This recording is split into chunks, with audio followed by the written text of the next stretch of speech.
Tanpa ragu, mereka bertiga naik ke punggung makhluk tersebut. Griffin membawa mereka terbang jauh, menuju sebuah wilayah tersembunyi di tengah hutan, wilayah yang menjadi gerbang menuju dunia peri. Di sana, mereka menemukan kebenaran mengejutkan. Ia berada di alam para peri. Waktu berjalan berbeda di tempat itu. Karena itulah Arthur tidak menua sedikit pun sejak ia menghilang puluhan tahun lalu. Arthur menjelaskan bahwa para peri menahannya karena ia mengetahui terlalu banyak tentang dunia mereka. Pengetahuannya dianggap berbahaya. Ia tidak dipenjara dengan kejam, tetapi ia tidak diizinkan kembali ke dunia manusia. Jared memohon agar Arthur kembali dan membantu mereka melawan Mulgore. Namun Arthur mengatakan bahwa ia tidak bisa kembali begitu saja. Arthur juga memperingatkan bahwa satu-satunya cara menghentikan Mulgore adalah menjaga Firelgate tetap aman, atau menghancurkannya. Sementara itu, di dunia manusia, Mulgore semakin mendekati rumah Spiderwick, dan pertarungan terakhir sudah semakin dekat.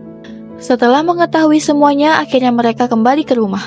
Mereka semua menyadari bahwa malam itu akan menjadi penentuan terakhir. Arthur menjelaskan bahwa perlindungan rumah hanya akan bertahan sampai bulan purnama berada tepat di atas langit. Jika bulan sudah mencapai puncaknya, pelindung itu akan hilang dan para goblin bisa masuk dengan bebas. Mengetahui hal itu, Jared, Simon, Mallory, dan ibu mereka segera bersiap. Mereka menutup semua celah rumah, menyusun strategi dan menyiapkan saus tomat dalam jumlah banyak, karena goblin memiliki kelemahan terhadap saus tomat. Menjelang malam, suasana rumah terasa mencekam. Jared, Simon, Mallory, dan ibu mereka Helen bekerja sama menyiapkan pertahanan seadanya. Mereka menutup jendela, mengunci pintu, dan menyusun jebakan sederhana di dalam rumah. Mallory menyiapkan pedangnya. Simon membantu mengamankan ruangan. Sementara Jared memegang erat Firelgate.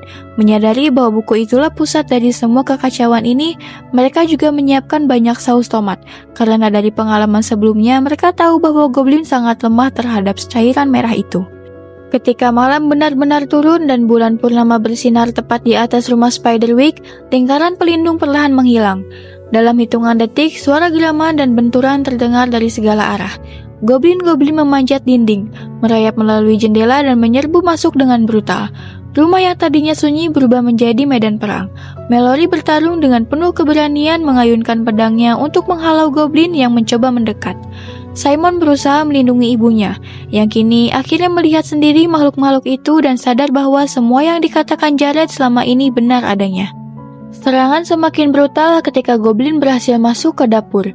Di saat genting itulah rencana terakhir dijalankan.